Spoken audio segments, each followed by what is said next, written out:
ভালো কত সুন্দর দেখো ভাজা হয়ে গেছে। আমি মাছ আর আলুটা আগে ভেজে রেখে আমি অ্যাড করে দিলাম, দিয়ে এবার একটু ভেজে রাখা আলুটাও দিয়ে দেবো।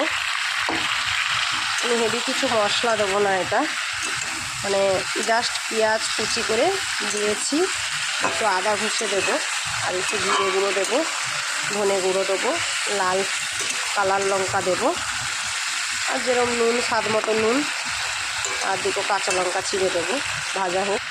আমি 4টে লঙ্কা দিয়ে দিলাম, গোটাই ফেললাম। অনেকে তো হাত জ্বালা করে মানে লঙ্কা চিড়লে, তো আমার হাত জ্বালা করে বলে ওই জন্য আমি গোটায় দিয়েছি। খুন্তি দিয়ে এরকম চেপে দিতে হবে, দিলে মধ্যখান থেকে কেটে যাবে। দিয়ে ভাজা হতে হতেই তার মধ্যে দিয়ে একটু ডলে দিলেই ঝাল হয়ে যাবে।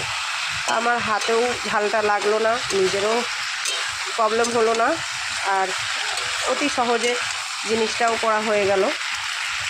এইটা ভালো হলো না, এরকম চেপে দিলে ঝালটা বেরিয়ে যাবে খুব সহজে, কোনো অসুবিধে হবে না। আর একটু ভেজে নেবো লাল লাল করে। এই যে আদা আমি ঘষে দিয়েছি, আর এই যে জিরে ধনে গুঁড়ো দিয়ে দিলাম, দিয়ে আবারও একটু নাড়াচাড়া করে দেবো। মশলাটা দিয়ে ভালো করে কষতে, এই যে আমি 1 চামচ দিয়ে দিলাম লঙ্কা, আর দিয়ে দেবো আমি অল্প একটু হলুদ, দিয়ে আবারও একটু নাড়াচাড়া করে নেব। আমি ভাজার সময় লবণ দিয়েছি, ওই জন্য এখন অল্প লবণ দেবো, স্বাদ মতন লবণ দেবেন।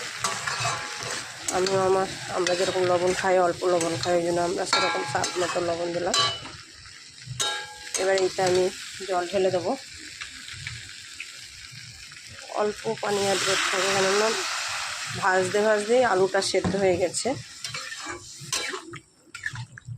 বরবটিটাও খুব সুন্দর সেদ্ধ হয়ে গেছে, আলুগুলো দেখো কত সুন্দর সেদ্ধ হয়ে গেছে।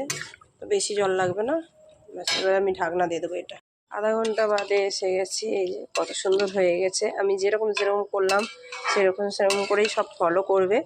তোমরাও বাড়িতে ভালো ভালো নতুন রেসিপি রান্না করে খেতে পারবে, ভালো ভালো রেসিপি বানাতে পারবে, তোমরা ফলো করবে।